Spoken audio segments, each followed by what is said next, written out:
78 શાન ને બધા 14-15 વર્ષના હતા. એટલે એ બધા કે અમારે ત્યાં તો બધા 14-15 વર્ષે પગભર છોકરા બધા. અમારે તો 1 વર્ષનો ત્યારે દોડતો થઈ જાય. 14-15 વર્ષે પગભર થઈ જાય બધા. ઇન્ડિયામાં તો 1 વર્ષનો દોડતા થઈ જાય છોકરાઓ.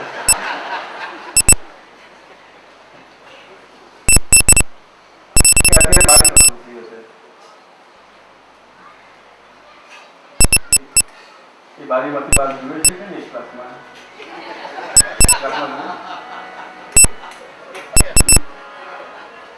ચેપી રોગ છે બધા.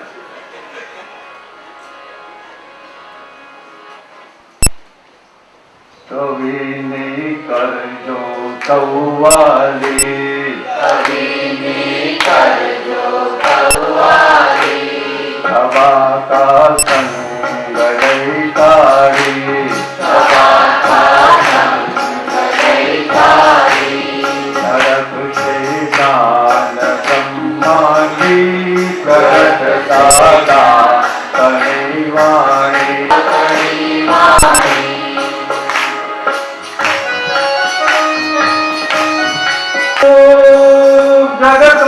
જગતમાં અવતરીઓ અલક્ષ મોક્ષ મોતામો અમારા પ્રાણ.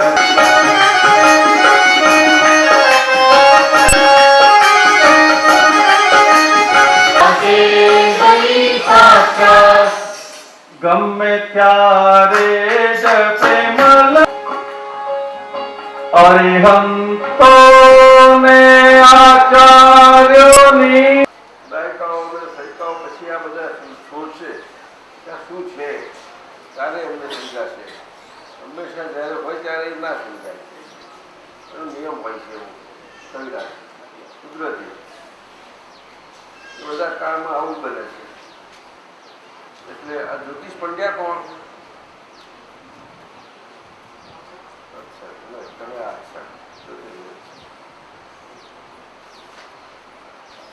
નિધિધ્યાસન એટલે શું? આ કેવી રીતે કરવું જોઈએ?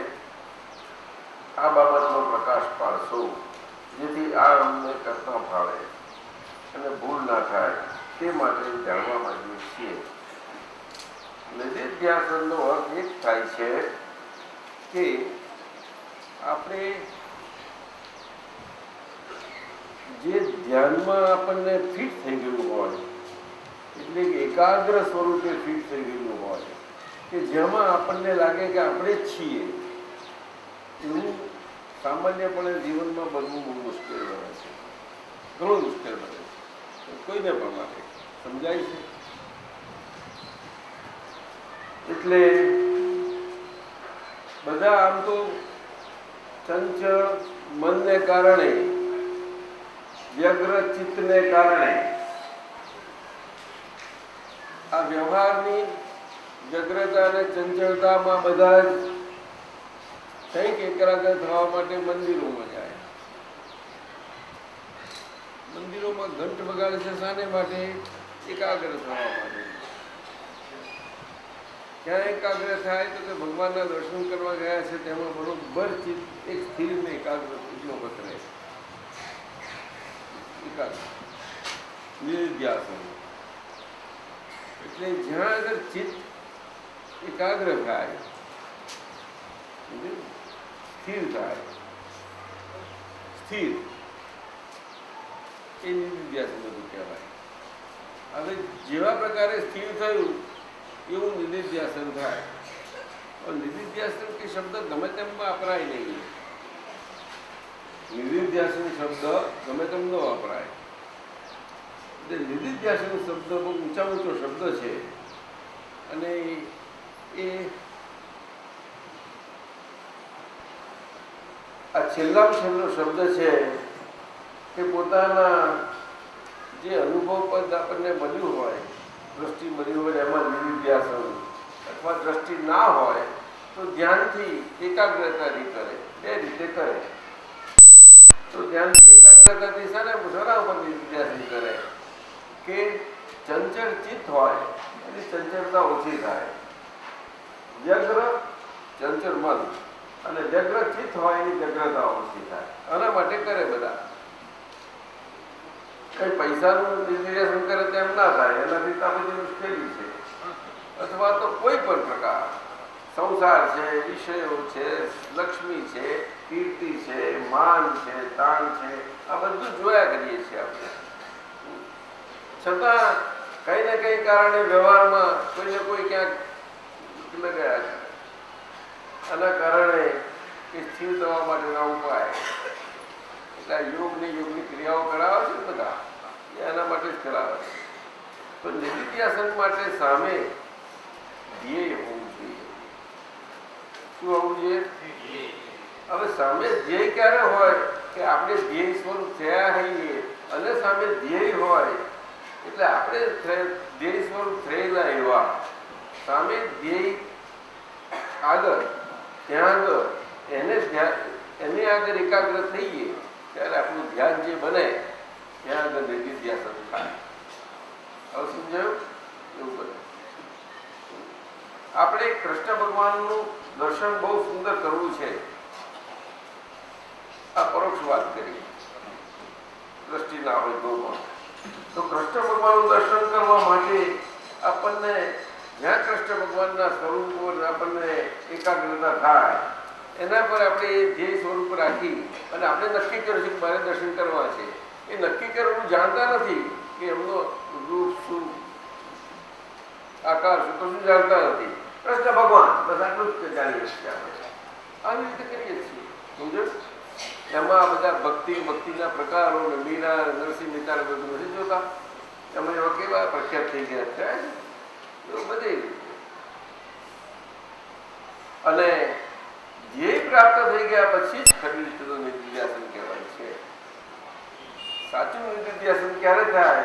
નિધિધ્યાસન શબ્દ યથાર્થ કોને લાગુ પડે કે જે જીવન મુક્ત દશાએ કરી છે એને લાગુ પડે છે.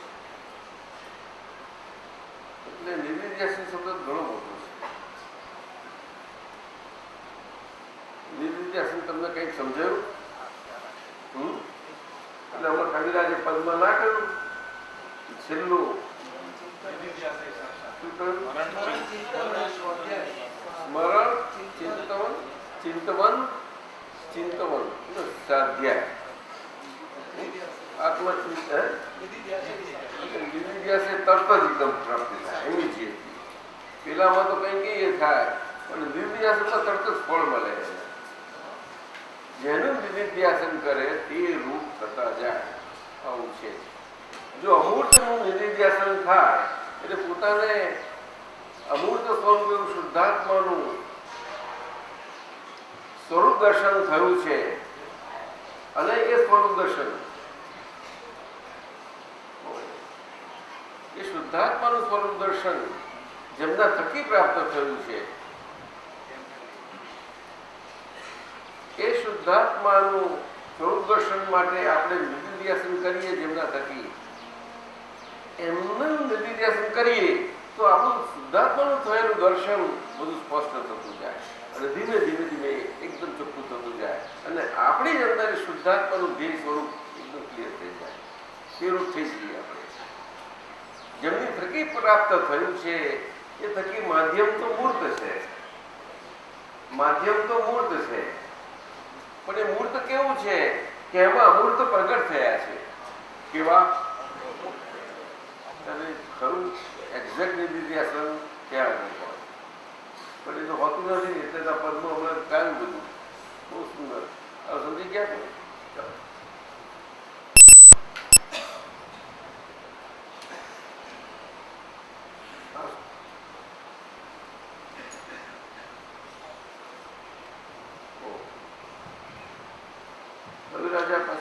SM પટેલ આપ્યું છે, લઈશું. બીજા કોઈ બી કઈ સત્સંગનો હતો શું ખુલાસા કરી લેવા. આપણે ત્યાં ભાઈ પ્રવચન પદ્ધતિ નથી હોતી એટલે નવા માણસો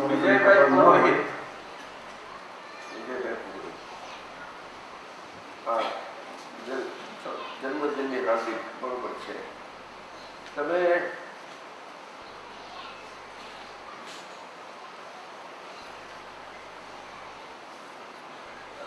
શું જ્ઞાનીનું પદ અરિહંતો અને આચાર્યોથી પણ ઉચ્ચ ન ગણી શકાય? અને શા માટે? એવું છે કે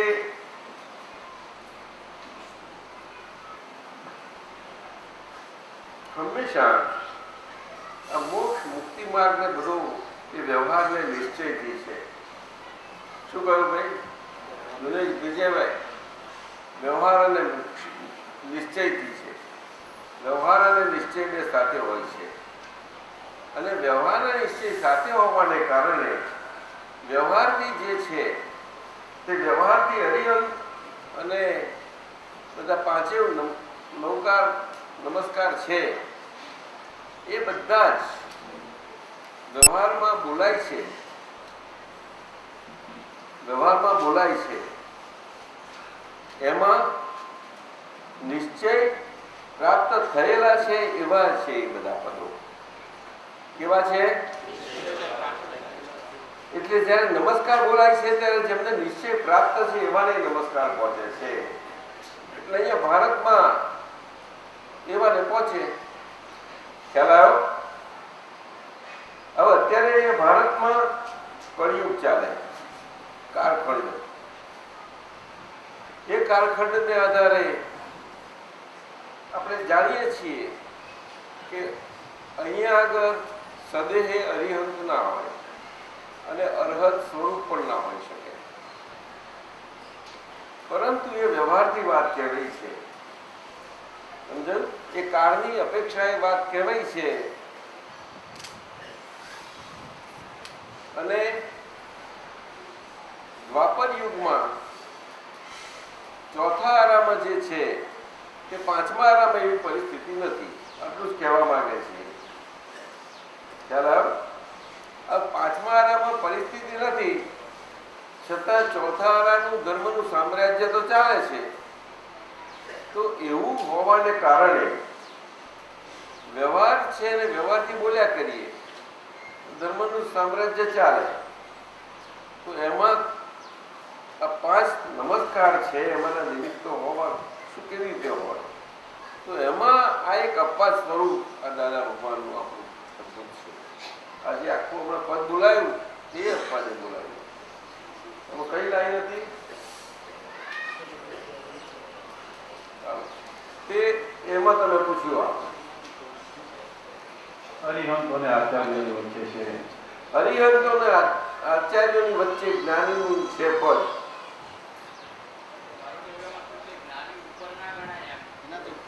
ના, એટલે આ વ્યવહારથી વાત કરીએ છીએ ને. એટલે આ કાળમાં અરહત કે અરિહંત સ્વરૂપના ના હોઈ શકે અને છેલ્લામાં છેલ્લું પદ એ અરિહંતનું પદ છે. એટલું સમજવું. છેલ્લામાં છેલ્લું એટલે ઉપરને એવું વિકલ્પ ના હોય આપણે. આપ સમજ્યું? પણ નિશ્ચયમાં આ કાળમાં પણ એ જ્ઞાનીનું પદ આવું અદભુત છે. તે અરિહંતની અને આચાર્યોની વચ્ચે હોવાને કારણે પણ એ પરમાત્મા સ્વરૂપ, પરમાત્મા દશા એ કરીને છે. એટલે જ્ઞાની પુરુષને પરમાત્મામાં ભેદ નથી. પરમાત્મા એ અરહત સ્વરૂપ, અરિહંત સ્વરૂપ છે. બધા સમજાય છે? એટલે આ કાળનો વિષય. એટલે આ કાળમાં ધર્મનું સામ્રાજ્ય છે. જેમને આ પ્રાપ્ત છે એમના માટે એમની દ્રષ્ટિમાં આ પ્રમાણે હોય, એમના હૃદયમાં આ પ્રમાણે હોય. ખ્યાલ આવ્યો? હૃદયમાં એ બધાને માન્ય ન થાય, પણ એમના હોય એટલે જે પુણ્યશાળી ભાગશાળી હોય અને જેમનું કામ થવાનું હોય એટલું એ પ્રમાણથી એમને થયા. તો અત્યારનો કાળ બહુ સુંદર આવ્યો છે. દાદા ભગવાને કહ્યું છે કે 2005માં આધ્યાત્મિક કેન્દ્ર વિશ્વનું થઈ ગયેલું હશે તે અત્યાર તો છે જ. અત્યારે અસર આપણે સમજી શકીએ છીએ. તમે જોજો, જ્યાં ત્યાં જોશો તો તમારે શોધવા જવાની જરૂર નહીં પડે, તપાસ કરવી નહીં પડે.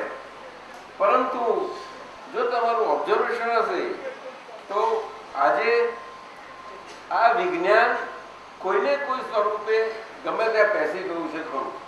કવિરાજ જોજો, ગમે ત્યાં પેસી ગયું છે ખરું. અમે બહુ બહાર તો નતા ફરેલા, પણ જ્યાંથી દાદા ભગવાન એમનું આપણે નિર્વાણ શબ્દ દાદા ભગવાન માટે વાપરીએ છીએ એક ભાવથી વાપરીએ છીએ, ખરી રીતે ના હોય, સાચા અર્થમાં ના હોય, સાચા અર્થમાં ના હોય. રીઝન કહી શકો છો, આ કાળ છે. તો 96 થી અમારા ધ્યાનમાં આવ્યું છે, મારા સાહેબે જાણ્યા છે, જાણે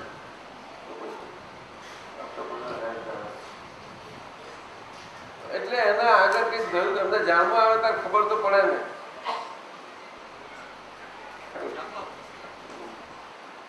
અમારા દિનેશભાઈ સાહેબ જાણતા થઈ ગયા, આફ્રિકામાં ગયા તારે સામાન મળે કે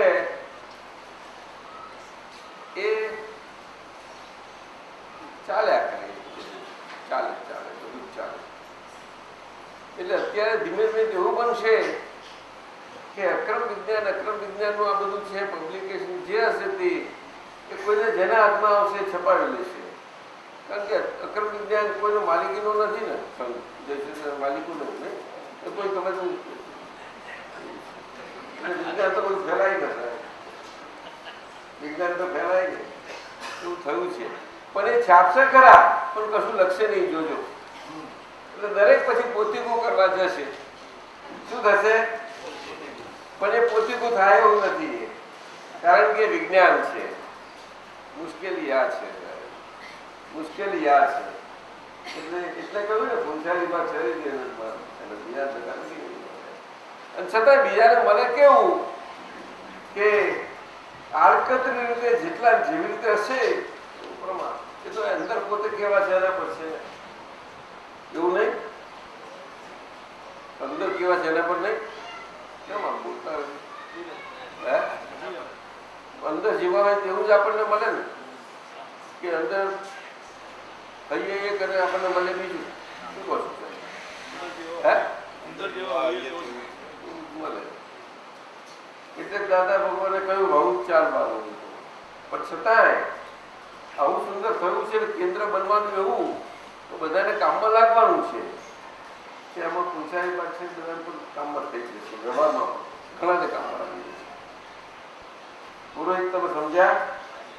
બહુ અદભુત છે. મારે અરહત પેલા બે તો રહી ગયું મારે પૂછવાનું, અરહત ને અરહત. અરહત એ કેવળ જ્ઞાની પુરુષો માટે વપરાય છે, કેવલીઓ. અને અરિહંત એ તીર્થંકર ભગવંતો માટે. આટલો ફરક છે.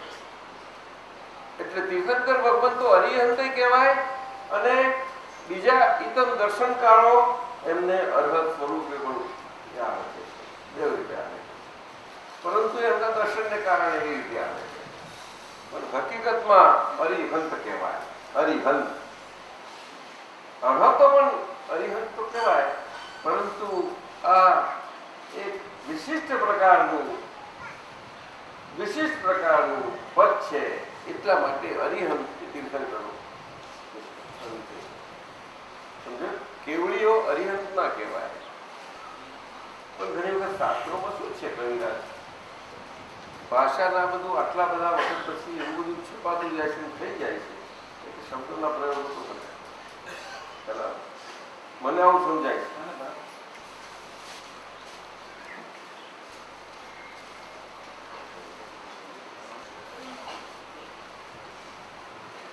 આપણે એસએમ હવે સમીર ભાદરડ, પ્રોફેસર સમીર ક્યાં?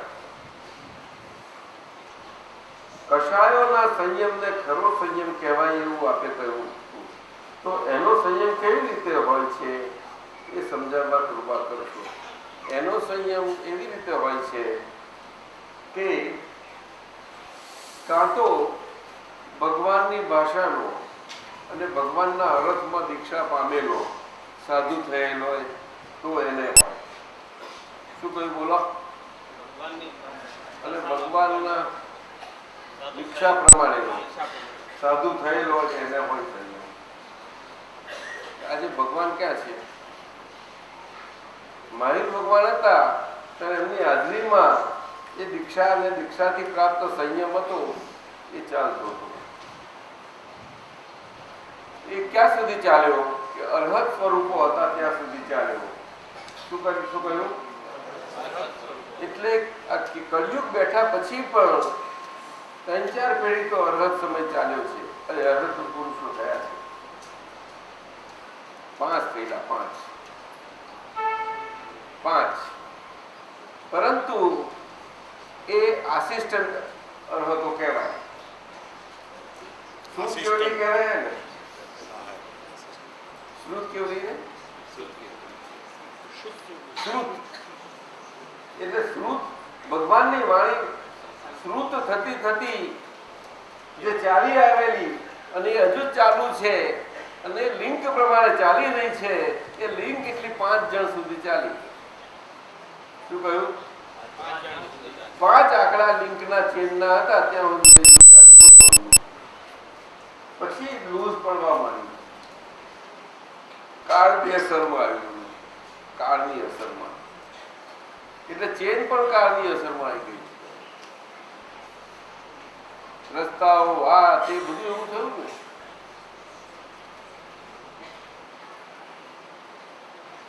ચેતો પહેલા પુલ તૂટે એવું કઈ કરી રાખે છે. શું એવું બોલો છો? એ તો અત્યારે કે છે પણ તે વખતે એવું શરૂઆત થઈ ગઈ છે. 5 શ્રુત કેવલીઓ થયા. 5 10 પૂર્વધારી કે છે. એટલે એ શ્રુત જ્ઞાન એવું ચાલેલું. પછી એ શ્રુત જ્ઞાન પરોક્ષ થવા લાગ્યું. આવું થવા મળ્યું. પરોક્ષતામાં એ પરોક્ષ વાળું એ રહ્યું નતું. તાજું તાજું પરોક્ષ થાય તો સચવાય ને. પછી એ તો કાળ ગયો એટલે એ 100-200 વર્ષ ચાલ્યું પછી તો એ થઈ ગયું. એમાં દુકાળો આવ્યા અને આ બધું બન્યા કર્યું. દુકાળો આવ્યા ને કે છે કે શું કરીશું આવે. એટલે બધા ધર્મના વડીલોએ મીટિંગ કરી. મોટા વડીલોએ ધર્માચાર્યો ખરા મીટિંગ કરી. ધર્માચાર્યો એકામાં એકાદ કેમ કરીને થવાય. તો એમાં જે પ્રમુખ ધર્માચાર્ય હતા એમાંથી પછી વિભાજન કર્યું. તમે આવી રીતે કપડા વગર ફરો તમને કેમનું પોસાય? એવું જ કંઈક લખ્યા પછી કપડા વગર જ ફરો.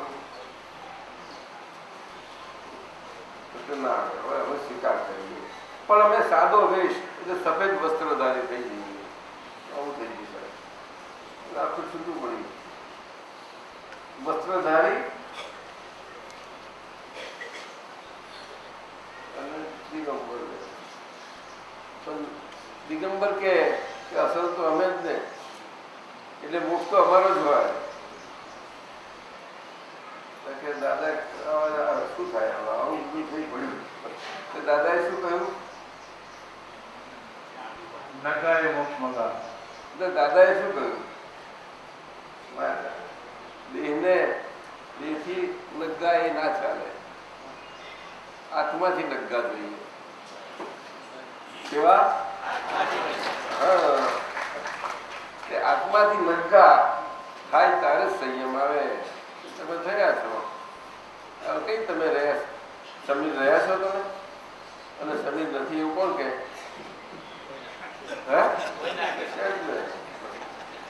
એટલે હું સમીર રહી છું અને હું શુદ્ધાત્મા રહી છું. દેવ રહે છે.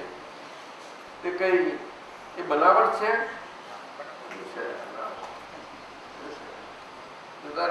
લોકોને મનાવવું પડે છે. મનાવવા જઉં છું કોઈને? હે કોઈને કહું મને જ્ઞાન થઈ ગયું છે થઈ જાવ. સમીના જ્ઞાન આજે આ રખડું સમીના જ્ઞાન થયું થઈ જાવ. તારે એવું કરતો હોય તારે એને એક સમજાવવા માટે તારે જવું પડે. તું શું કરું? બોલવા જવું કે મોંઘરો મોંઘરો? એટલે કઈ રીતે સમજુ તું? મુકારીને કે પછી બોલીને? ના મુકારે. બસ તારે એ સંયમ. અભિ સાહેબ સંયમ કોને કહેવાય? કઈ વાત સંયમ કોને કહે? આ સંયમ મોકો પડી ગયો કે વ્યવહાર સ્થિતિ હું સમીર છું, નિશ્ચિત સિદ્ધાર્થમાં છું. એટલે કશાય છૂટી ગયા. એટલે કશાયથી મુક્ત થયા વગર સંયમ ના હોય. એટલે કશાયના સંયમને સંયમ કયો કોને કે કશાયો હોય તેના માટે શાળા. હવે સમજાયું? એ તો ભગવાને પછી એ માર્ગ આપેલો કે આ વખત આવી ગયો છે એટલે ધર્મનું સામ્રાજ્ય જો ચાલવાનું છે તે સરખું ચાલે. એટલે સાધુઓને કહ્યું કે તમારા માટે મુખ્ય આજ્ઞા આ છે કે તમારે આ સાધુનો સંયમ ધર્મ એ કશાયોથી સંયમ માટે તમારે સ્વીકારે છે, નહીં કે ઘર જ છોડ્યું એટલા માટે તમે સંયમ થયા. આટલું સમજજો. બધા જ તમને નમશે, નમન કરશે, બોલાવશે, આપશે, બધું કરશે, પણ તમે સમજજો, તમે તમારા હિતમાં તમે સમજી લેજો. આટલું કહ્યું. એટલે એ રીતે કશાયોના સંયમને કહ્યું. ઘરવાળાઓને સંસારીઓને એવું ના કહેવાય. એટલે એમને સંયમ જુદા પ્રકારનો આપવો પડે, જુદું નીચેની પ્રકક્ષાનો આપવો પડે. આવું છે. એટલે આ કશાયોનો સંયમ એ સાધુઓનો છે. એટલે એમને 5 મહાવ્રત માટે આપવું પડે. તે એમના પાછા મુખ્ય આચાર્ય હોય. આચાર્ય કોને કહેવાય કે 5 મહાવ્રત પચેલા હોય એમને. શું કહ્યું? 5 મહાવ્રત પચેલા હોય. 5 મહાવ્રત પચેલા કોને કહેવાય? વર્તતા હોય. ક્રોધનો કષાય. શું કહ્યું? ક્રોધનો કષાય, માનનો કષાય, માનનો કષાય, માયાનો કષાય માયાનો કષાય અને લોભનો કષાય. અને લોભનો કષાય. આ ચારેય કષાયો ચારેય કષાયો, બોલો ને, ચારેય કષાયો એમને એમને સારી રીતે મૂંડાઈ ગયા. બિલકુલ કમ્પ્લીટ. તારે વ્રત એમને 50 કહેવાય. કશાય હાજર હોય ને સંયમ બે કેમ કરી બને? અને વ્રત કેવી રીતે થઈ શકે? એટલે વ્રત સંયમ લીધો એટલે વ્રત આવે કોને? ના, એવું નથી. એટલે તો આ અક્રમ માર્ગમાં પણ ચાર્જ બંધ થયા, કષાય બંધ થયા, કર્મ બંધ થઈ ગયો. કષાય તો નથી તમને. એટલે એને શું કહ્યું કે એ કૃપાથી છે માટે આજ્ઞાધર્મથી રહો. એ આજ્ઞાધર્મ તમારો પુરુષાર્થ છે. એ આખો વ્યવહારનો પુરુષાર્થ. જે સાધુ ધર્મમાં સાધુઓને કષાયોના સંયમ માટેનો પુરુષાર્થ કહેવામાં આવતો હતો એ આપણને આજ્ઞાધર્મનો પુરુષાર્થ આવ્યો. કેવો? એ એક જ સીધો જ જે ભગવાનને ભગવાનની ભાષામાં કહ્યું હતો તે જ આખો આવ્યો. એટલે ભગવાનની ભાષાનો મારે ભગવાન હાજર એ ભાષામાં જે ચાલતો હતો બધો વ્યવહાર એ જ અત્યારે આ તમને મને એ બની શકે નહીં. કોઈ માનવા તૈયાર નહીં થાય. એ સંયમ છે. ચાલો પછી બીજે બે આવી ગયા. બસ આવે સમીરભાઈ, આપણા સુરેશભાઈ.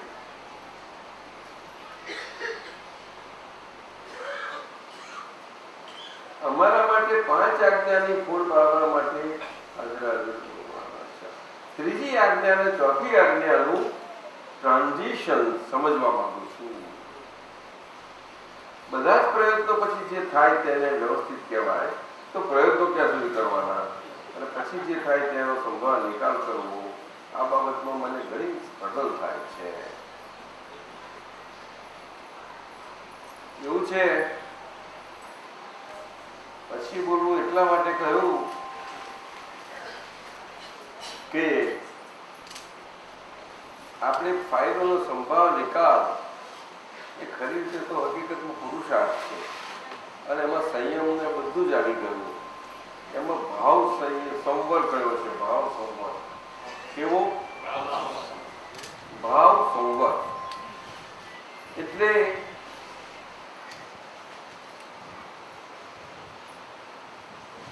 અજ્ઞાન ભાવ ફરીથી ક્યારેય પણ પ્રવેશ પામે નહીં એવું આખું સંવર પરિણામ અંદર આપણને પ્રાપ્ત થયું ફરીથી. એટલે હું ને મારું પણ એ ફરીથી ઊભું ના થાય. હવે એમાં આપણે ફાયદો સંભાળ નિકાલે તો પુરુષાર્થનું કેમ કરીને થાય? આ બે દ્રષ્ટિ કંઈ સીધી રહેલી નથી. જો વ્યવહાર દ્રષ્ટિથી હું નામધારી છું ને નિશ્ચય દ્રષ્ટિથી હું શુદ્ધાત્મા છું એ રહે તો આગળની આજ્ઞાવાની જરૂર જ નથી. તમારે કોઈ એક પણ આજ્ઞાની જરૂર નથી. એ તો માય ભગવાનની સીધી દશા છે. આ સમયમાં નથી રહી શક્યું. આ સમયમાં એટલે અક્રમ માર્ગ કયો ને એનો એટલે રીત બધી બાકી રહી ગઈ. બધી રીત એટલે કઈ કે ડિસ્ચાર્જ ભાગની. કઈ ડિસ્ચાર્જ ભાગની છે. એ ડિસ્ચાર્જ ભાગમાં કરવા પણ કશું હોય જ નહીં. તો ફાઇલોનો સંભાળ નિકાલ કરવાનામાં કરવા પણ કશું ના હોય તો સંભાળ નિકાલ કેમ નો થશે?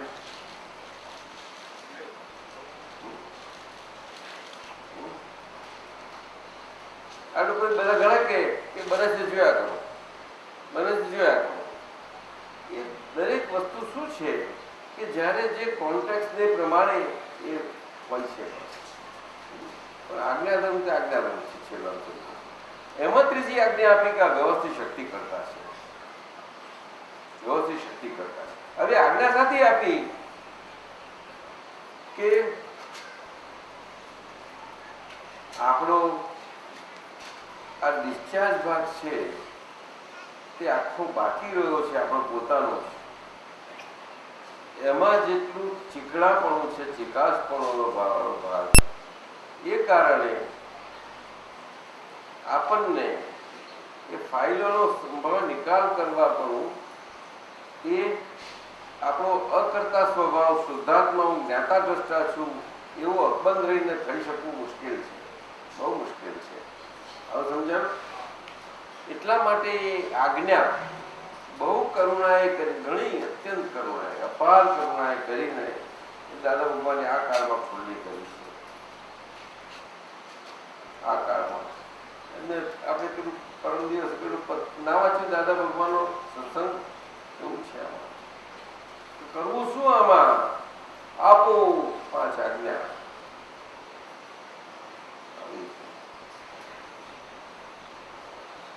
5 આજ્ઞા આપી અને વ્યવસ્થિત શક્તિ કરતા છે. જો આજ્ઞા ન હોય તો પાછું આપણે પેલી ચિકાસને કારણે આ વ્યવહાર દ્રષ્ટિ નિશ્ચય દ્રષ્ટિએ છૂટી નહીં રહી શકે.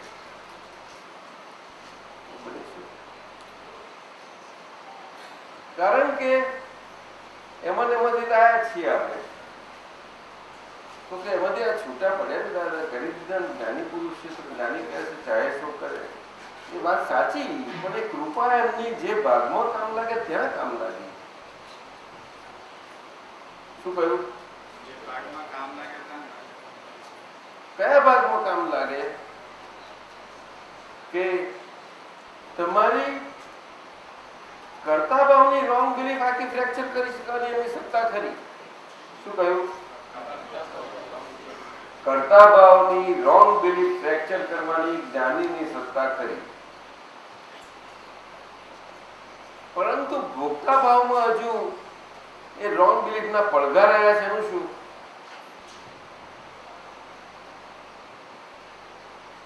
ભોગતા ભાવમાં હજુ રોંગ બિલીફના પડઘા બધા નથી બાકી રહ્યા. એ પડઘા શમવા જોઈએ. શું કહ્યું?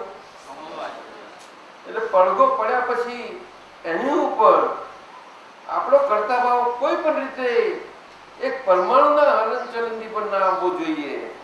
એ કારણે આ ત્રીજી આજ્ઞા છે વ્યવસ્થિત શક્તિ કરતા છે એના માટે. તો એ પડઘા ધીમે ધીમે શમન થતા જાય. સમજાય છે? એટલે આ બે આજ્ઞાનું સંલગ્નપણું છે. સંલગ્નપણું ટ્રાન્ઝિશન એટલે આ છે માટે આમ છે એવું નથી. બે સાથે સાથે સંલગ્નપણું છે. એમાં આ બે દ્રષ્ટિ સાથે રહેવાનું આવી ગયું છે. એમાં એને પુરુષાર્થ ભાગ આવ્યો. બે દ્રષ્ટિથી રહી ના શકાય. હવે સમજાય? એટલે બે દ્રષ્ટિ પાછી સરખી રહેવા માટે શું કહ્યું દાદાએ કે આ કૃપાથી મળ્યું છે એટલે વ્યવહાર દ્રષ્ટિથી હું નામધારી છું ને નિશ્ચય દ્રષ્ટિથી હું શુદ્ધાત્મા છું. એ પ્રેક્ટિસ કરજો, રોજ કલાક સામાયિક કરજો અને થોડો વખત આવી પ્રેક્ટિસ કરશો ત્યારે તમને એ અંદરથી બે દ્રષ્ટિ સ્વરૂપે રહ્યા કરશે અને એ તમને ત્રીજી ચોથી આજ્ઞામાં બરોબર સાયન્ટિફિક કામ લાગે. એ બધું આમ તો સંલગ્ન જ છે બધું. અને દાદાએ ત્યાંય કહ્યું કે આટલી બધી આજ્ઞા છે તો તને કઈ વધારે ગમે છે? તો કોઈ એમને કહેવા ના આવ્યું કે દાદા મને આ પાંચમાંથી આ એક ગમે છે. કોઈ બોલી ના શકે ને. અઘરી લાગતી આપણે સહેલી કરી આપી હતી. બહુ બોલ્યું કે છે મારાથી વધારે તો મારાથી સહેલી થાય એવી નથી ભાઈ. અને છતાં તારે કહેતો હોવ તો ઓછી કરી આવું છું જે તને ઓછી પોસાતી હોય તો એવું કહ્યું તો દાદાએ. પણ કોઈ એવું બોલ્યું નહીં મને એમાંથી આટલી ઓછી કરી આપો કામો કરે. બોલ્યું તો કોઈ વિરાજ કોઈ નથી. એ અંદર જ્ઞાની પુરુષની સામર્થ્ય બતાવે સમજાયું ને. 1 અને 5 કોઈ ફરક નથી રહ્યો. એટલું બધું છે અંદર. એટલે કે એમાં છૂટાનો એવું સવાલ જ ઉભો નથી પહેલા. અને પ્રયત્નો કર્યા પછી આપણે કહીએ છીએ અને પછી આવે તેનો સંભાવના નિકાલ કરવો એવું નથી. વન આફ્ટર અધર એવું નથી. આ બધું સાયમલ્ટેનિયસ થયા. સંભાવ નિકાલમાં આપણે હઈએ ત્યારે આપણે પેલી જાગૃતિ ડેવલપ થાય અને આપણી દ્રષ્ટિ છે નિશ્ચય દ્રષ્ટિ એ દ્રષ્ટિ સાથે પ્રજ્ઞા પ્રકાશમાં થાય છે સંભાવ નિકાલ. ત્યાં આગળ ખાસ બહુ સમજવાનું. આમાં તો દરેકને પોતાના પૂતગલના હિસાબે બધું ધીમે ધીમે ઉકળતું જશે. ખૂબ ઉકળે. બહુ મોટો વિસ્તાર છે, ઘણો મોટો વિસ્તાર છે. કારણ કે દરેકના પૂતગલ ખરા ને. તો હવે આપણે આ એસએમનું લઈએ. એમને શ્રેણી 18માંથી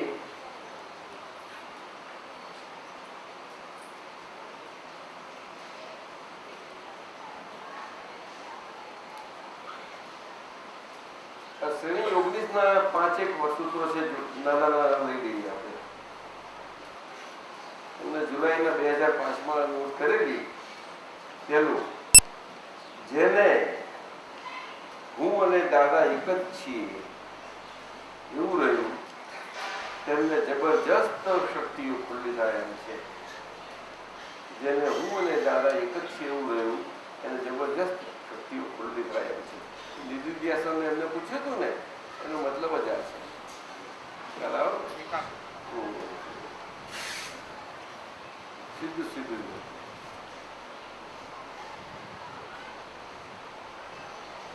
હું ને દાદા એક જ છે. કઈ રીતે? કે જ્ઞાની પુરુષે મારા પ્રગટ શુદ્ધાત્મા છે. શું કહ્યું? જ્ઞાની પુરુષે મારા પ્રગટ શુદ્ધાત્મા છે. દાદા એ મારા પ્રગટ શુદ્ધાત્મા છે. અને હું ને દાદામાં એવો કશો ફરક નથી. એક જ છીએ એવું કેવી રીતે રહી શકે? કે મારા પ્રગટ શુદ્ધાત્મા છે. આપણે આંખે જોઈએ છીએ, બધું દેખાય છે તો મૂર્ત સ્વરૂપ પણ દેખાય છે. દાદા ભગવાન તો અમૂર્ત છે. તો એવું એમાં આપણે હું ને બંને એક જ છીએ કહીએ તો કયા સ્વરૂપે વાત થાય છે? કયા સ્વરૂપે થાય છે? કોઈ પણ આજે આ પદમાં કહ્યું ને લો આપ્યું જ્યારે એમનો મતલબ શું છે કે દુબારા ક્યારેય દાદ મળે ખુદાઈ ખુશબો ના મળે. એટલે ફરતી એ દાદા ના મળે એટલે કહેવા શું માંગે છે કે દાદાનું પ્રાગટ્ય જે મૂર્તામૂર્ત સ્વરૂપે થયું એવા જ મૂર્તામૂર્ત સ્વરૂપે ના મળે. સમજી ગયા? હવે દાદા મારો પ્રગટ શુદ્ધાત્મા છે કહીએ આપણે ત્યારે એમાં તો મૂર્ત અને અમૂર્ત બંને આવી ગયું. અને જે એની સમર્પણતામાં એવું સુંદર હોય કે જે મૂર્ત અને અમૃત એમાં એટલી બધી અભેદતા હોય બની શકે. હનુમાનજીને રામમાં હતી ને હતી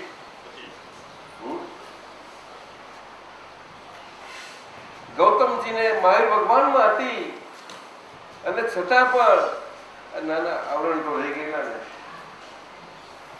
સમજવા તો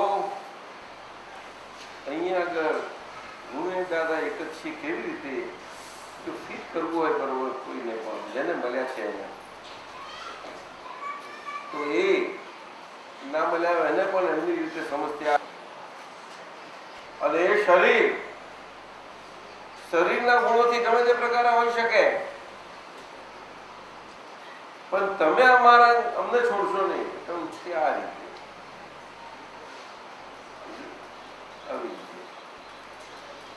હવે આપણે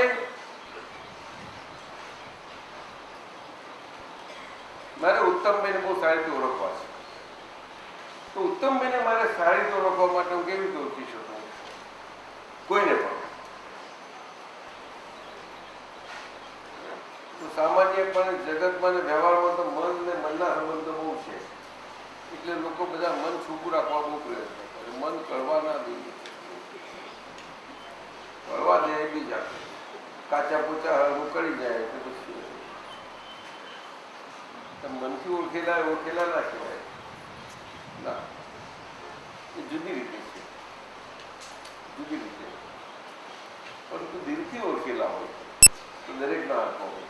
તો મારે ઉત્તમબેન ઓળખવા હોય તો મારે એમની જોડે એટલો સંબંધ હોય અને બધો સંબંધમાં ઉત્તમબેનનો વ્યવહાર મારા પૂરા લક્ષમાં છે. હું સંબંધમાં છું, બધું છું, તો પણ એ વ્યવહાર છે એ એમને ઓળખવા માટે એ વ્યવહાર મને લક્ષમાં નથી આવતો. જરા પણ નથી આવતો. વ્યવહાર તો છે જ, વ્યવહારની રીતે રહીએ છે છતાં ઉત્તમબેન ઓળખી લીધા. દાદા કહેતા હતા એમ એક વખતે અમારો અભિપ્રાય બંધાય પછી ક્યારેય પણ ફરતો નથી. એ શું સૂચવે છે? શું સૂચવે છે? આ ઓળખ સૂચવે છે. શું સૂચવે છે? હું હાલક ડોલક પણ નથી સૂચવતું. એ છે વાત. પ્રકૃતિ અને પ્રકૃતિના ગુણો અને પ્રકૃતિની ઓળખ પડવી એ જ આજ્ઞાધર્મનો પુરુષાર્થ છે. એ જ આજ્ઞાધર્મનો પુરુષાર્થ છે. અને એમાં જે પ્રકૃતિ માલિકી ભાવ વગરની છે એ તો દિવ્યતા કેટલી અદભુત છે. તો એમાં તો કોઈને હૃદયથી થાય કે જ્ઞાની પુરુષ મારો આત્મા છે. ત્યાં આગળ સમજવા જેવું છે, સમજવા જેવું છે. એટલે હું ને દાદા હું મોટું થઈ શકું. આગળ બીજું થોડી 110મું શક્તિ માંગવાની પ્રાર્થનામાં બીજું કશું જ નથી પણ આપણું આત્મવીર્ય સ્ફુરામાન થાય છે. શું કહ્યું? બોલો.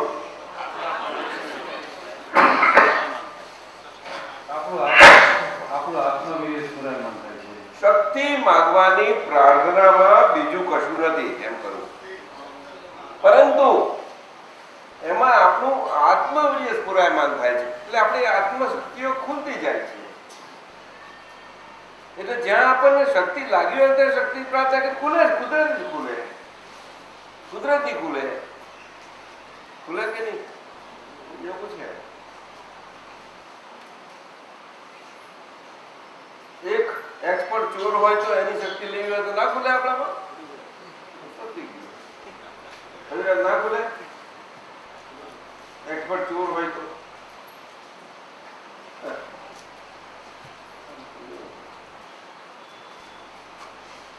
કારણ કે એક્સપર્ટ ચોરની શક્તિઓ માટે પેલાને ચોરી આવડતી જ નથી ને. એની પાસે વ્યવહાર શીખે છે. તો શીખવા માટે ભલે શું વાતો કઈ વાત છે, કઈ વાત છે આપણી પોતાની આત્મ શક્તિઓ. સુરજભાઈ અસલ મૂળ શક્તિ, મૂળ અસલ શક્તિનો સ્ત્રોત આપણો એ આપણામાં જ્યાં આગળ અંતરાયેલો છે, ઓબ્સ્ટ્રક્ટેડ છે, વિઘ્નોથી મોતી આચ્છાદિત થયેલો છે, એ બધાના ભાગમાં આપણે પ્રાર્થના કરવી જ પડે. ચાલશે નહીં? જ્ઞાને કઈ અંતરેલો હોય, અવગયેલો હોય, દર્શન અવગયેલો હોય, આ બધું એ તો રહેવા જ કરો. એ બધું ડિસ્ચાર્જ ભાગમાં જાય છે. ડિસ્ચાર્જ ભાગમાં શું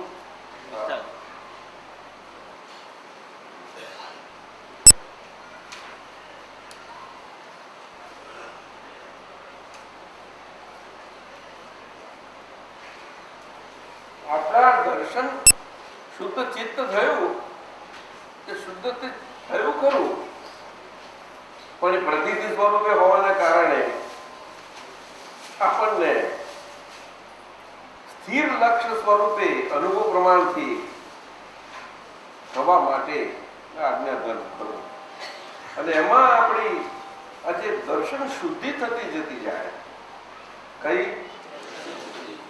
એટલે કે દર્શન આવરણો બધા એનાથી આપણે મુક્તિ મેળવતા જઈએ છીએ. તેમ તેમ જ્ઞાન આવરણો સાથે સાથે બધા ખસતા જાય છે. દર્શન આવરણો જેમ ખસે તેમ જોવાનું ચોખ્ખું થાય.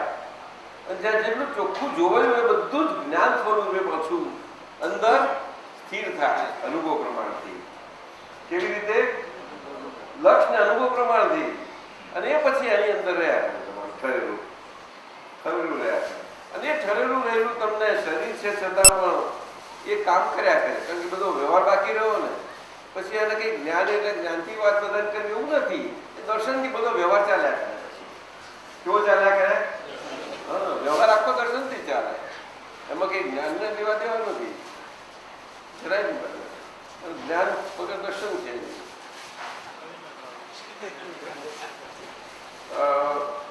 સૂત્ર 21.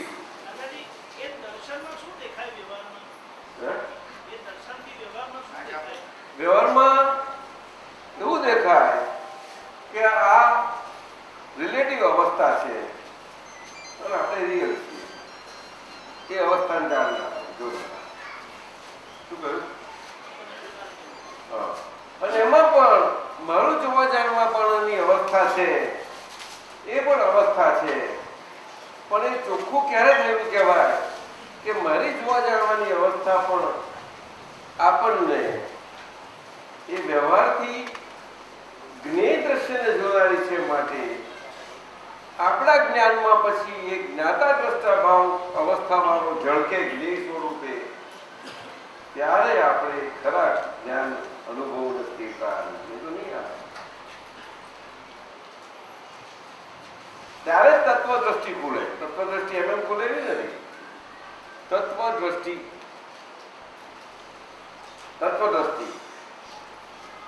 તત્વજ્ઞાનની વાતો તો થાય, એ તો બરોબર છે, વ્યવહારથી થાય. દ્રષ્ટિ વગર ક્યાંથી લાવો? નહીં સમજે? તત્વ દ્રષ્ટિ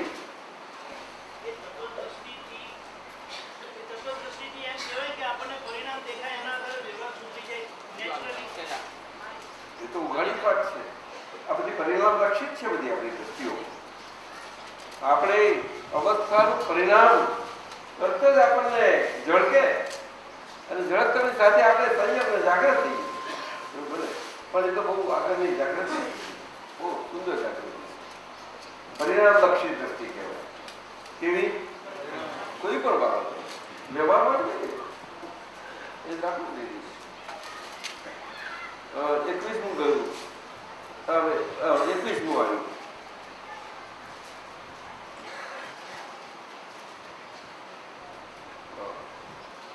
અષ્ટાંગ યોગ એટલે 8 પ્રકારે આત્મા માટેની સાધના દેહથી. અમીન સર 19મું આવ્યું. અષ્ટાંગ યોગ એટલે 8 પ્રકારે આત્મા માટેની સાધના બેથી કમી કરે અષ્ટાંગ યોગ આપણે અમારા આજ્ઞાધર્મમાં બીજું કશું આવે જ નહીં. પણ ઘણાને આ બધું હોય ને પ્રેક્ટિસ એના કારણે અમુક થાય છે. હજુ બધા ઘણા મહત્વ બંધાય ઘણું બધું હોય છે. અષ્ટાંગ યોગ એટલે શું એ હોય પાતંજલ યોગ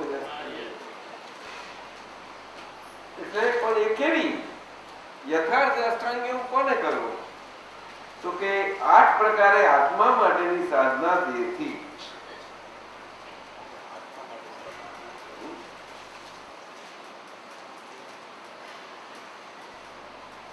એ જે અષ્ટાંગ યોગ બધા કયા છે ને વ્યવહારીય કયા છે અને આપણા નિશ્ચય શાસ્ત્રમાં નિશ્ચયના પણ એવા આવું છે પણ એ આપણા કામનું નથી. તો સહજ આ સત્સંગમાં આવ્યું હશે તો ગમું લખાઈ ગયું. સૂત્ર 21મું મરણ સ્વભાવનું નથી આવતું તેઓનું આવે છે. અહીં જાગૃત રહેવાનું છે. મરણ સ્વભાવનું નથી આવતું તેઓનું આવે છે. અહીં જાગૃત રહેવાનું છે. મરણ એટલે અહીંયા આગળ આપણને મરણ અવસ્થિત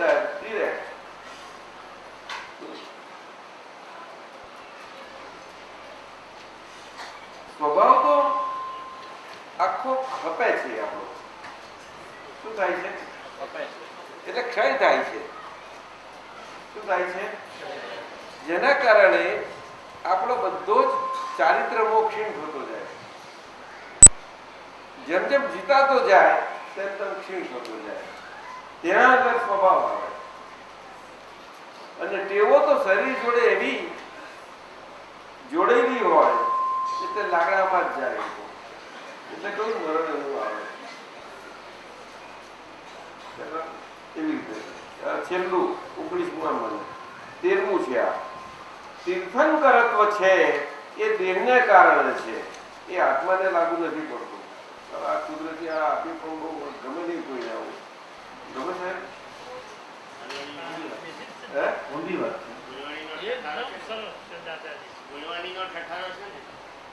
નામકરણ છે.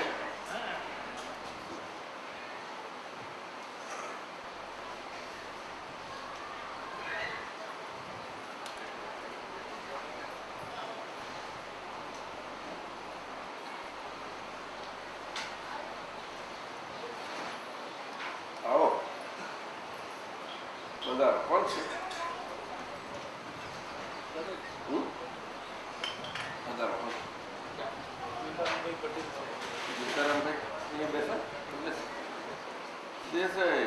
બહુ શોધીએ છીએ બધા જ નથી ભેગા થજો.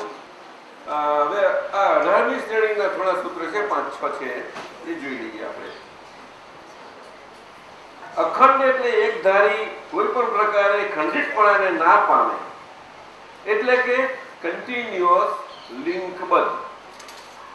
એટલે અવસ્થાએ કરીને લિંકબદ્ધપણે પ્રતીતિ શ્રદ્ધા સ્વરૂપે રહ્યા કરતી હોય ત્યારે એ પ્રતીતિ અખંડ પ્રતીતિ કહેવાય. ક્ષાયક કેવું ને યાદ છે ક્ષાયક કહ્યું છે. ક્ષાયક જયદેશભાઈ ક્ષાયક કહ્યું માટે આપણે ક્ષાયક સંકેત કહીએ છીએ બરોબર. ક્ષાયક સંકેત અખંડ એટલે આપણે અખંડ પ્રતીતિ માટેનું છે. અખંડ એટલે એક ધારી કોઈ પણ પ્રકારે ખંડિતપણાને ના પામે એટલે કે કન્ટિન્યુઅસ લિંકબદ્ધ. એટલે અવસ્થાએ કરીને લિંકબદ્ધપણે પ્રતીતિ અર્થાત શ્રદ્ધા સ્વરૂપે રહ્યા કરતી હોય ત્યારે એ પ્રતીતિ અખંડ પ્રતીતિ કહેવાય. આગળ આપણું ક્ષાયક કે છે ને તે તે પ્રતીતિ તો આપણે બધા રહેશે જ. તમે જોજો, દરેકને અંદર જોશો તો પ્રતીતિ બધા હોય.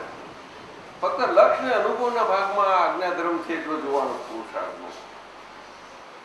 152 નિષ્કંપન દશા એટલે કોઈ પણ અવસ્થામાં એ સંપૂર્ણપણે સ્વસ્થપણે જ હોય. પોતાના સ્વરૂપમાં અવસ્થાન, સ્વમાં અવસ્થાન એટલે સમઅવસ્થાન, એ નિષ્કંપન સ્થિતિ છે.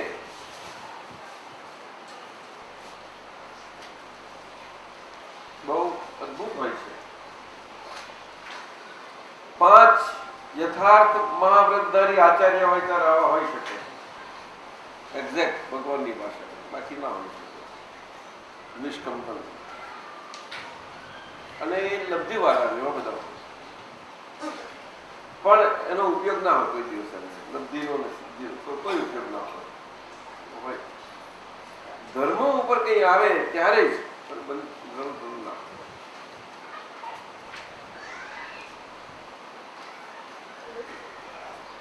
સૂત્ર 156 અપ્રત્યાખ્યાની દોષો એટલે આપણી ભૂલો જે પ્રકાશમાં આવી હોય છતાં આપણા ઉપયોગમાં ના આવી હોય. ઉપયોગ ચૂક્યા રહી ગઈ. પ્રકાશમાં આવી ગઈ હોય પણ ઉપયોગમાં ના આવી હોય, ઉપયોગ ચૂક્યા રહી ગઈ. એ બધું અપ્રત્યાખ્યાનની દોષો, અપ્રત્યાખ્યાના વર્ણની દોષો.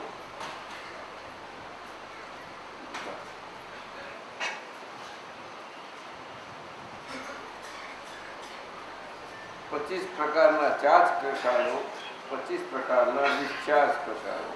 બરોબર ને? આ ડિસ્ચાર્જ કષાયોમાં આવે આ બધું. ડિસ્ચાર્જ કષાયોમાં એટલે અપ્રત્યાખ્યાની દોષો એ બધા આવી રીતે.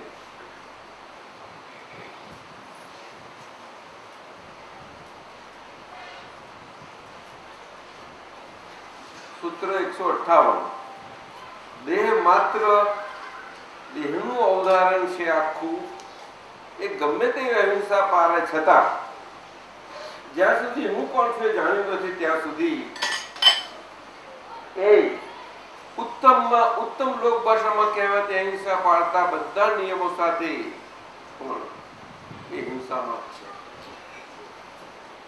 આ વિતરાગોની વાત, વિતરાગોની વાત આ રીતે જો હોય તો સાચું અહિંસક બહુ સમજાય. દેહ માત્ર દેહનું વધારણ છે આટલું એ ગમે તેવી અહિંસા પાળે છતાં જ્યાં સુધી હું કોણ છું જાણ્યું નથી ત્યાં સુધી.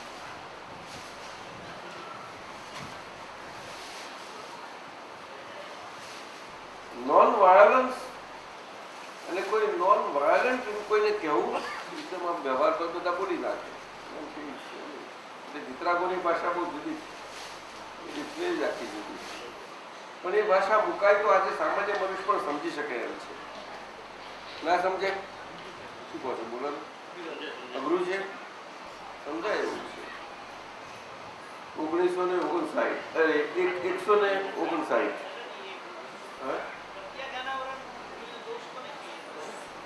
પ્રત્યાખ્યાના વરણ અને અપ્રત્યાખ્યાના વરણ એટલે કે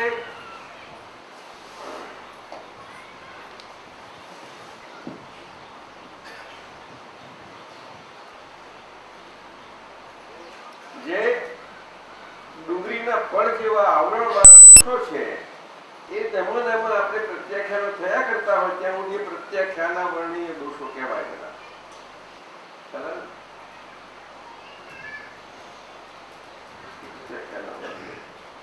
અપ્રત્યાખ્યાના વર્ણીય એ તો હજુ દેખાયા જ નથી ને, એટલે એના પ્રોસેસમાં નથી આવ્યા.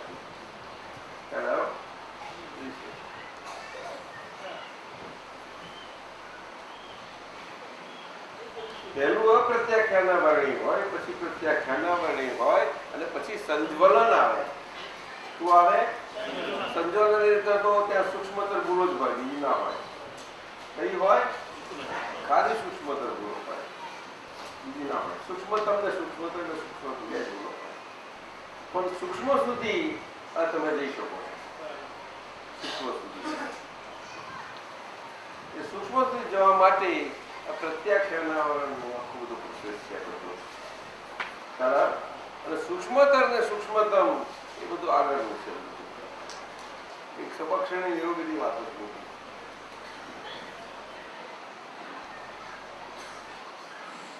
બરાબર.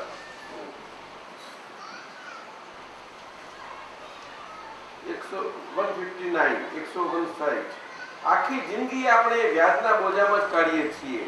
આ કળિયુગનું લક્ષણ.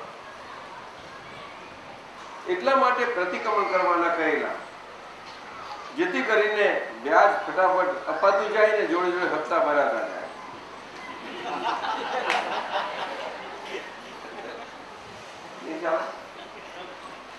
ચાલે ને. સૂત્ર 165 ફરી શકે એવું શું છે? તો કે વૃત્તિ. બીજું કશું પ્રકૃતિમાં ફરી શકે એવું નથી.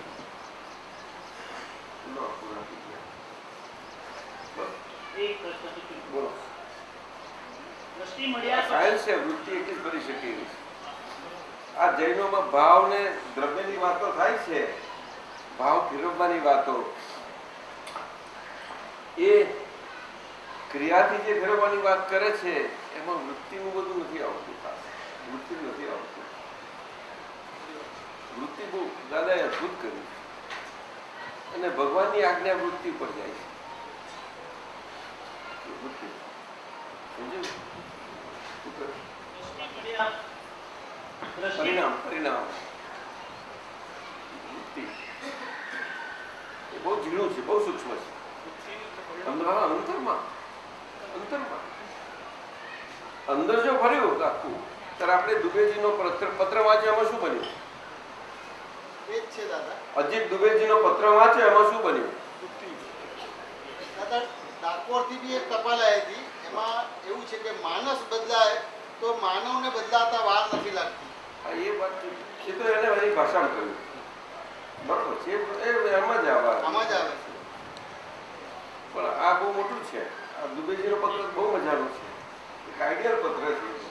અને પહેલો પત્ર ના બે લે ત્યારે બરાબર સમજાય તમને કે આ સમયમાં શું જોવું સમય. સાહેબ આપણે જોધપુર ગયા હતા જ ને, બધા ગયા. પેલો પ્રશ્ન કેવા પૂછતા હતા? છે કે દો કેવા પ્રશ્ન હતા? ધ્યાન માટે શું પૂછ્યું હતું? ધ્યાન. જેલમાં કેદીઓ બેઠા હતા, બધા ધ્યાન માટે પૂછતા હતા. એમાં પેલા વડીલ કેદી હતા એ પૂછતા હતા. બસ જુનિયર તો નતા પૂછતા. વડીલ જોધપુર છે. કોણ કોણ છે? હે વૃત્તિ અને આશયમાં શું ફેર?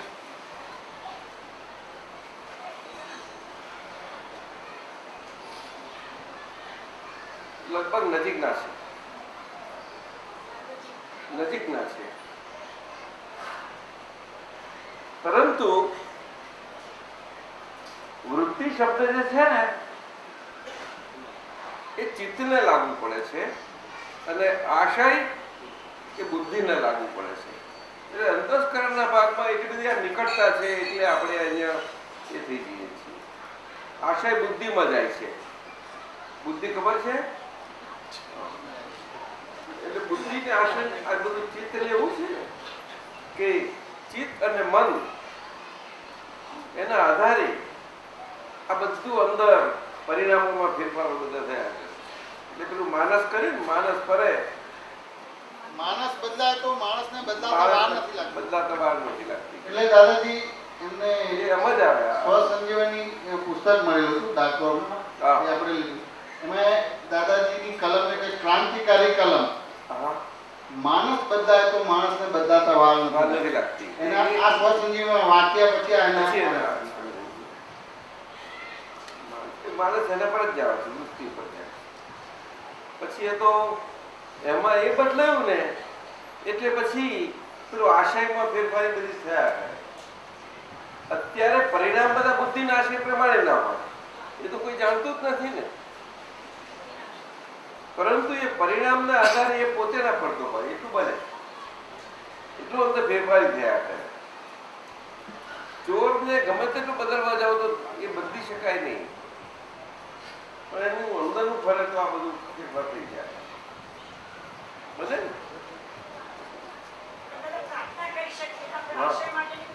ચોક્કસ ચોક્કસ. અને આખું આપણી 9 કલમોનું વિજ્ઞાન જ ત્યાં પડેલું છે. બધું 9 કલમોનું વિજ્ઞાન આમાં આખું રહેલું છે. બહુ રહસ્ય છે, ગૂઢ રહસ્ય છે. એ બધું વૃત્તિ અને માણસ ફેરવનારું વિજ્ઞાન છે. જબરજસ્ત છે. કોઈ પણ સામાન્યમાં સામાન્ય વ્યક્તિ એ અપનાવી શકે છે. અને આખા જગતમાં તે પણ પાછું આખા જગતમાં દાદાજી ઓનલી 9 કલમો આપતી વખતે દાદા ભગવાન એની યથાર્થ પરિચય થોડું મૂકી દેવાનો આગળમાં શરૂઆતમાં એટલું કરી દેવું પડે. કે હે દાદા ભગવાન લખીએ છીએ ને સામાન્ય બીજા બધાને ખ્યાલ ના હોય એટલે એ તો મૂકી અને પછી કરવાનું એ મૂકી શકાય છે, મૂકી શકાય છે. હા, એ યુનિવર્સલ કરવું હોય જાગૃતિ છે. શું કહ્યું? દ્રષ્ટિ મળ્યા પછી ઈચ્છાના સંબંધમાં કેવી રીતે રહેવું? ઈચ્છાઓ જે અંદર આત્મતા ભાવની ભલે રહી પણ એની જોડે તેના સંબંધમાં કેવી રીતે પોતે રહેવું? એમાં તો એક જ વાત છે કે ઈચ્છા માત્ર એ આત્મથી ઈચ્છાઓ જ હોય છે. હવે ઉગતી એટલે કે ચાર ઈચ્છા તો હોય જ નહીં, પરંતુ જાગૃતિ અહીંયા રાખવાની અને આજ્ઞાધર્મમાં આવી જાય છે. આપણી આજ્ઞાધર્મમાં હવે આજ્ઞાધર્મ આપણને એ ચાર ઈચ્છાઓની બાબતમાં એટલી જાગૃતિ જીવન સૂક્ષ્મતા ના આવે તો એના માટે એ ફાઇલ નંબર 1 ને સહાય થવા માટે એક સહાયકારી સાધન સ્વરૂપે આ 9 કર્મો રાખવી પડે. 9 કર્મો એ આજ્ઞા સ્વરૂપ નથી, પણ એક સહાયકારી સાધન બહુ સુંદર બની જાય કે જેના કારણે આજે એ કારણ ભાગમાં કોઝલ ભાગમાં એ ઘણું બધું કામ કરે, પુષ્કળ કામ કરે. અને કોઝલ ભાગમાં આપણી નબળીઓ છે, વીકનેસીસ છે કે જ્યાં આગળ આ ડિસ્ચાર્જ ઈચ્છાઓ અને ચાર્જ ઈચ્છાઓ વચ્ચેનું વેદાંત. ચાર્જ ઈચ્છાઓ તો હોય જ નહીં, પણ આપણને ખબર નથી પડતી ચાર્જ થયું કે ન થયું. ચાલશે એટલે ત્યાં આગળ એ જાગૃતિ એટલી ઝીણી જાગૃતિ આપવા માટે આ કોઝલ લેવલમાં આ 9 કર્મો બહુ તમને હેલ્પ કરે. જેટલી સિન્સિયરિટી થાય એટલી રીતે હેલ્પ કરે. અને એનો હેતુ આ આજ્ઞાધર્મનો રાખવાનો. શું રાખવાનું? અને કારણ કે 9 કર્મો કરનાર ફાઇલ છે. શું છે? અને એ દાદા ભગવાનનું અદ્ભુત વૈશ્વિક સત્સાધન છે. તે બધાની રીતે કામ લાગે. મહાત્માઓને મહાત્માઓની રીતે આવી રીતે લેવાય જ્યારે જરૂર પડે તેને. કોઈ આજ્ઞામાં રહી શકતા અને જરૂર ના હોય.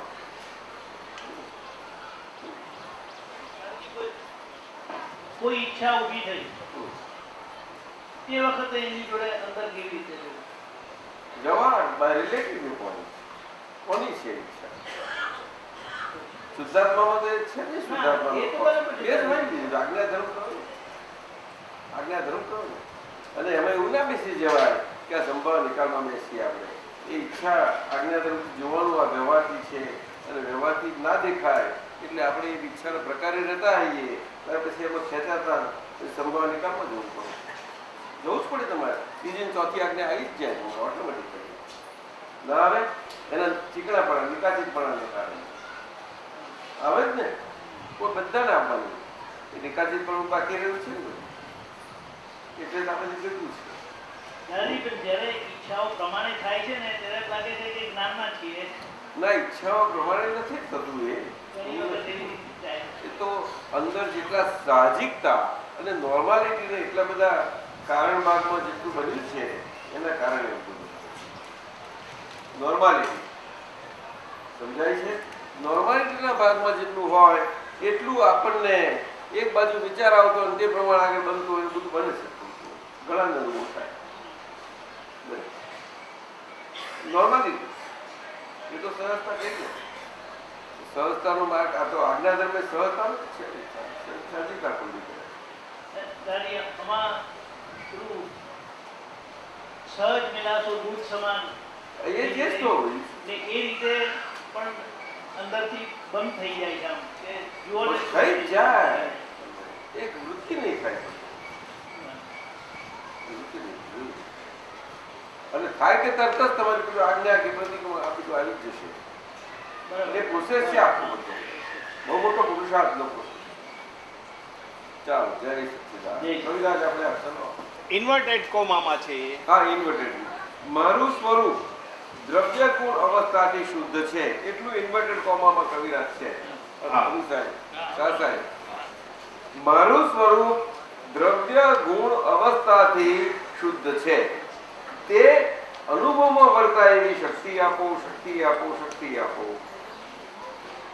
એમાં વર્તાય શબ્દ આવે છે અને પછી બીજા વાક્યમાં વપરાય શબ્દ આવે છે. અમારા શ્વાસોશ્વાસ દાદા ભગવાન માટે આજ્ઞા ધર્મથી જ વપરાય એવી શક્તિ આપો, શક્તિ આપો, શક્તિ આપો. અને ત્રીજી વાત છે એ આજ્ઞા ધર્મ ભક્તિ અને મન વચન કાયાની એકતાના સંદર્ભમાં છે. હા, તો બરોબર છે. એટલે આ ત્રણેય વસ્તુની લિંક મારે સમજવી છે. એ લિંક એક જ કારણ કે આજ્ઞાધર્મ મળ્યો છે તે આજે મન વચન કાયાની એકતાનો યોગ કર્યો છે સુંદર, પણ એ કારણ સ્વરૂપમાં કરેલો છે. આજે તમને એનું પરિણામ તમે નહીં જોઈ શકો, પણ અનુભવ પ્રમાણમાં તમે જરૂર એનો લઈ શકો. અનુભવ પ્રમાણ આપો સમજાય છે એવું છે. એટલે આપણને દાદાએ શું કહ્યું? કારણ કેવળ જ્ઞાનનું બીજ તમને પ્રાપ્ત થયું છે. શું કહ્યું? કારણ કેવળ જ્ઞાનનું બીજ હોય એટલે કે સમજીએ ને આપણે. કેવળ જ્ઞાનનું બીજ કહ્યું છે. બીજ બીજ શબ્દ બહુ મોટો છે. એમાં જ આ વાત છે. અને બીજ છે એટલે બીજ ગુણ અને બીજ ધર્મ અને એમાંથી આખું અને એમાં આજ્ઞા ધર્મ એમાં પ્રાપ્ત મન વચન કાયા આ બધું એમાં સાથે જ આવે છે. એ અર્થમાં છે આ. પણ આપણે આજ્ઞા ધર્મમાં આવી ગયા જ્યારે ફાઇલ તો ફાઇલે આજ્ઞા ધર્મથી રહેવા માટે એની આ છે. એમાં એવું છે આ તો જેને જરૂર પડે એવું નહીં કે બધાને માટે જ છે. આ તો કોઈને ગમ્યું એટલે છપાઈ દીધું. બધાને કઈ જરૂર હોય એવું કશું નથી. સમજાયું ને? જે વપરાવું શબ્દ છે ને દાદાજી, વપરાવું એ રિલેટિવ અર્થમાં વપરાવું શબ્દ છે ને, વપરાવું એટલે મન વચન આજ્ઞા મારા શ્વાસોશ્વાસ દાદા ભગવાન માટે આજ્ઞા ધર્મથી જ વપરાય એવી શક્તિ આપો. વપરાય શક્તિ એટલે એવું જ અર્થ થાય ને. આજ્ઞા શ્વાસોશ્વાસ એટલે શું? શ્વાસોશ્વાસ આજ્ઞા ધર્મથી દાદા ભગવાન માટે એમાં સમજ નથી પડતું. હવે અંતઃકરણ જે છે ને આખું એ બી વપરાવાનું જુદું પાડવા બધું થયું ને. એ બધું એમાં આવી જાય, બધું વપરાવામાં જ આવી જાય. બધું જુદું કરવા જશો તમે પૂછાઈ જાઓ. અને અંતઃકરણમાં બધી છૂટી છૂટી વાતો કરવા જાય છે ને બહુ પૂછાઈ જાય છે. એટલે મન વાણી ન કાયા, મન એક રહે છે ને આપણે જ્ઞાતા સીધી વાતમાં આવી જાવ.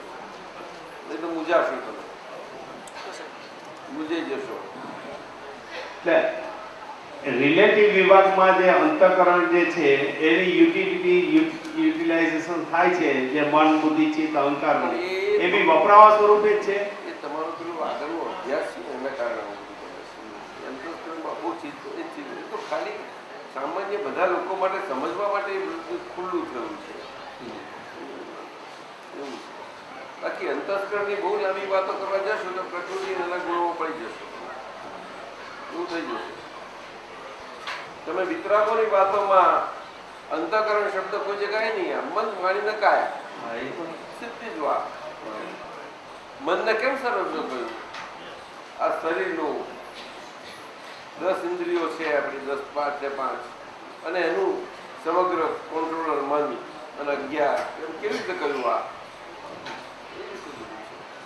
મુખ્ય મન છે અને ચિત્ત જે છે એના લીધે ભટકામણ છે. એ ભટકામણ અટકી ગઈ. સીધી આટલી જ વાત લઈ લેવાની બસ. હવે સીધી ચાલ્યા એ આજ્ઞાધર્મથી ચિત્ત શુદ્ધિનો માર્ગ હવે તમારો થયા કરે છે.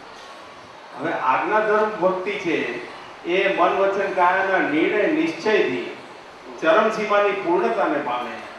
એટલે એમાં શું આપણું એમાં શું અર્થ ગંભીરતા છે? આ જ આપણી સ્થિરતા. સ્થિરતા ચરમસીમા બીજી કઈ કહો તો આપણા રોજના અવસ્થાઓમાં વ્યવહારમાં બધું આપણને સ્થિરતા આવે નથી. તમને અનુભવ થાય? તમે આ બધું વાંચન છે તમારી પાસે, આ બધું જ છે, છતાં આપણે વ્યવહાર બધો આવે તે બધામાં સ્થિરતા રહે ના રહે એવી સમજ ના પડે આપણે? સીધી વાત છે. વ્યવહાર તો બધાને આવે કે નહીં? હા, જેને જેને સ્થિરતા રહી એને એટલું એ થયેલું આટલું સમજે જ નહીં. અમે અર્થપૂર્વક પૂછીએ છીએ ને એમને ક્યાં વ્યવહાર વ્યવસ્થા શું વ્યવહાર ભાઈ તમારે વ્યવહાર કોઈને વ્યવહાર છે? બરાબર. તો બોલતા નથી કોઈ. એ તો એટલા મન વચન કાયા જ છે પણ વ્યવહાર ક્યાં જ લીધો?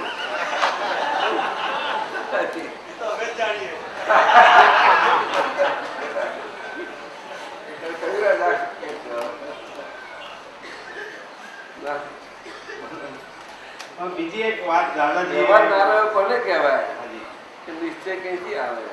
તો ત્રીજા ભવે ભગવાનના આટલા કેટલો માર ખાઈને આવેલા તારે એમનું નક્કી તે વખત બીજમાં નક્કી કરેલું તે ફળ પ્રમાણે ત્રીજા ભવે આવ્યું. તારે તપ કલ્યાણકમાં પછી વ્યવહારથી બોલો હવે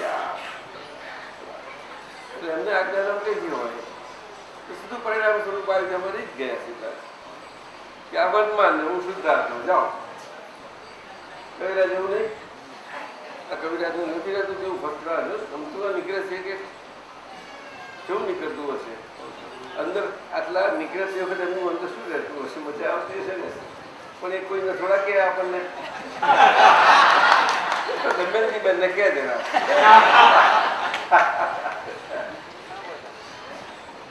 વાત છે અનુભવ ખરું નહીં સમજી સાહેબ?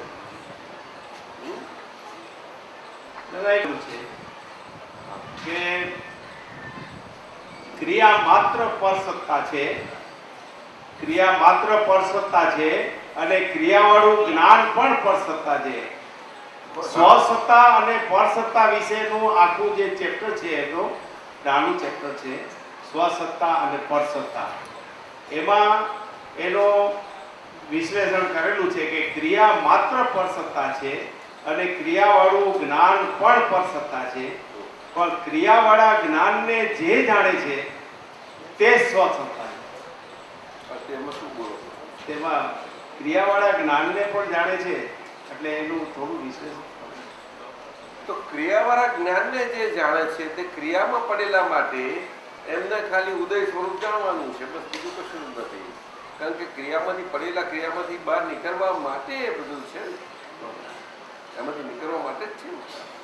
એ ક્રિયામાં પડી રહેવા માટે નથી. આત્મા હેતુ છે ને એમનો, અને એટલા માટે એમને એ આખી સત્તા ઉદય પરિણામ છે એટલે સત્તા જોયું ને એમને, પરસત્તા સ્વરૂપ જોયું ને એમને બસ. એટલે એ આત્મસત્તા પણ એવી રીતે સમજી અને વ્યવહારમાં આ પ્રમાણે ચોખ્ખું કરે છે. શું વ્યવહાર સુધી પછી એ આમનું જ્ઞાન એમનું ખુલ્લું થતું જાય છે. સમજો કે આ સ્વસત્તા સ્વરૂપ આત્મસત્તા એ એમનું ખુલ્લું ના થાય ને. અને ક્યારે થાય કે આ ક્રિયા સ્વરૂપ ક્રિયાયોગ છે એમાં આ ઉદય સ્વરૂપ છે એવું રહેવું ક્યારે રહે? કે ક્રિયા સ્વરૂપ ક્રિયાયોગમાં જે છે તે એ ક્રિયાયોગ રહેવા વાળો પોતે પણ અંદર એની સાથે જ રહેલો છે ને. હમણાં તમે નહોતા પૂછતા બે વસ્તુ ભેગી અંતરાત્માના બધું ભેગું પૂછતા એમાં એ જ બધું જોડે જોડે જ હોય. એ યાદ વાત આવે ને, સમજાયું નહીં? હા, પણ એ સ્પષ્ટતા ના હોય ત્યાં આગળ, પણ એમાં વ્યવહાર શુદ્ધિ હોય છે ચોક્કસ, પણ હેતુ આત્માનો એ ખબર. ચાલો બીજું કઈ છે? ઘન સ્વરૂપ એવો શુદ્ધ આત્મા જો તો એને ઘન શબ્દ એ શું કામ વાપર્યો છે? ઘન એટલે અનંતા જ્ઞેયોને જાણવામાં પરિણમેલી અનંતી અવસ્થાઓમાં હું સંપૂર્ણ શુદ્ધ છું, સર્વાંગ શુદ્ધ છું. ઘન સંપૂર્ણ ને સર્વાંગ. ને દ્રવ્ય ગુણ અવસ્થાથી સંપૂર્ણ શુદ્ધ અને સર્વાંગ શુદ્ધ એટલે ઘન કીધું. હા, એની એક એક પ્રદેશે પ્રદેશે જ્ઞાતા દ્રષ્ટા પણ આખું છે તે બધું જેમ છે તેમ ખુલ્લું થાય છે. ત્યાં આગળ આ બધું આવે છે. બહુ આગળ વાક્ય તો મળ્યા છે, બોલવાના મજા આવે, બોલતી વખત આપણે ખુશ, બહુ મજા આનંદ આવે. પણ દાદાએ શું કહ્યું છે, એમાંથી તમને કામમાં લાગે એવી બધી સાબુની ગોટલીઓ વાપર્યા કરવાની. આપણે કામમાં લાગવી જોઈએ, આપણને જે ફ્લેવરો ગમતી હોય એ વાપરવાની. પણ રેપર સાથે રાખ્યું છે.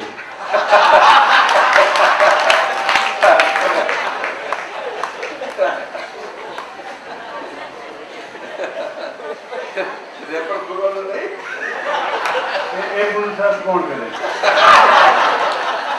બધું દાદા જ કરી આપો. હવે છેલ્લી માગણી કરી લઉં હા, બોલો. શું છે? કે અમારે હવે પૂરેપૂરા સ્વાર્થી બની જવું છે, તો એના માટે શક્તિ આપો.